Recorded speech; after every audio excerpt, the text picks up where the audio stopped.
Luka Doncic on the Lakers looks bad. Genuinely, he doesn't even look like the same player. In 3 games against bad teams, including one after the All-Star break, the Lakers are 1-2, and Luka just doesn't look like himself. This was a team that was on an absolute tear before the Luka trade, and although obviously it's way too early to panic, this is a strange start to his Lakers career. First thing I'm noticing right now for Luka is the turnovers, specifically in the game against Charlotte that they ended up losing, which is just a terrible home loss for the Lakers. It's a rescheduled game, but still, he had 5 turnovers just in the first quarter. He doesn't look comfortable at all on the floor. He doesn't look like he has any idea what's going on with the team. And in the first couple of games, that made sense, but there's been the All-Star break. I presume they've had some practices. He's had at least a little bit of time to acclimate, and I'm not expecting it to be perfect, but these aren't even just bad passes or not understanding what's happening on the floor. These are being lazy, bad decision-making, just a very nonchalant attitude and approach to the game. And that, I think, is the concerning part, because that could potentially insinuate that he's just not in great shape. Keep in mind, it's not just that he got traded from the Mavs to the Lakers midseason and trying to acclimate to a new team. He hadn't played since Christmas. He hurt his calf on Christmas and then just came back a little bit before the All-Star break. The other thing that's obviously concerning, again, specific to this Charlotte game, is the shot making just has not been there. He's not making threes. He was having a down year to start the year anyway. Now, that's down by Luka standards, but statistically, his numbers were down a little bit, and he wasn't shooting the ball well at the beginning of the year either. This could easily be seen as a year-long slump for Luka, specifically from behind the three-point line, and everything that he does is set up by the threat of the three-point shot. It causes guys to come out and guard him, and then he goes ahead and attacks off that because he's not the fastest guy in the world. He's not going to blow by anybody, so he deals with people in the post with his size, and then he uses that three-point shot to set up all of his drives. And if he's not making those shots, as we saw against Charlotte, he's just not as valuable offensively as the Lakers hoped that he would be when they made the move for him. And I think more concerningly than that, like, he's going to have some bad turnovers, he's going to miss some shots. He's just not playing like himself. It's clear that there is a confidence issue here right now with Luka. And again, part of that is because he hasn't played in so long. Part of it's because he's rusty. Part of it's because he's playing with a new team. And also the mental aspect of this, where he got traded away from a team that he never thought he would get traded away from. It was a complete shock, and he's probably still processing that and getting over that. And mentally, I think it's affecting him on the floor. Also, basketball-wise, he doesn't have any idea how to play with LeBron. LeBron is doing his thing. He's doing exactly what he always does. He has the ball a bunch. He's attacking. He looks aggressive. He looks energized, especially offensively for this Lakers team. And Luka just doesn't really know what to do with that right now. When he's off the ball, he's just kind of standing around on the wing, hoping that he gets it. And then if he doesn't, he's just kind of a non-factor on the possession. That's not abnormal for players like Luka that have the ball as much as they do, that like James Harden archetype. But specifically in this new situation, it's especially glaring because then even when he does get the ball, he's not creating a whole lot of great offense for the Lakers, certainly not efficient offense. And at this point, LeBron is on a mission. Like, he's going to do what he does. He wants Luka to acclimate. He wants Luka to feel like he's part of the team. But LeBron sees an opportunity here with this team and with this roster post Anthony Davis trade to really make some noise in the playoffs. And he's just kind of waiting for Luka to catch up and figure it out. The off-ball stuff is always going to be there. Luka's gotten a little bit better at it in Dallas, playing alongside someone like Kyrie, but Kyrie is way easier to play alongside than someone like LeBron, because Kyrie doesn't need the ball 50 times a quarter to create. He can take his 10 to 15 chances and be really efficient with them. That's what made him and Luka so great together. It's why he's one of the best like sidekick stars of this generation. LeBron's not like that. Him and Luka are kind of the same archetype, where when they're really going, when they really want to impact a game, they want the ball a bunch, and it's just not working for them right now. And like I said, a lot of that has to do with just the lack of efficiency from Luka when he does have the ball, so it's not like LeBron wants to give it up. The other thing too is, from a lineup perspective, they are just having some issues figuring out how to stagger Luka and LeBron.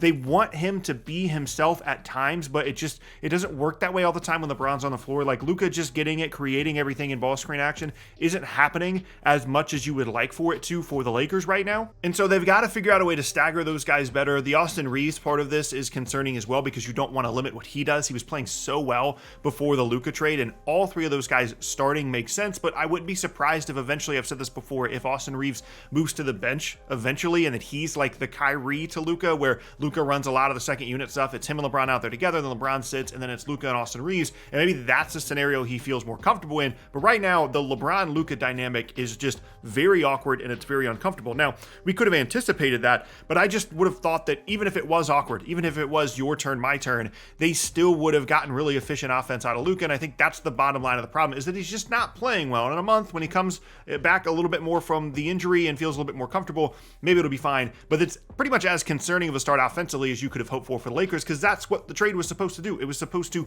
supercharge their offense. Luka and LeBron out there at the same time together, shooting around them. Let's go. You're not supposed to be scoring 97 points against the Hornets, even with all the other stuff that we've talked about. Now, it's not just the offense.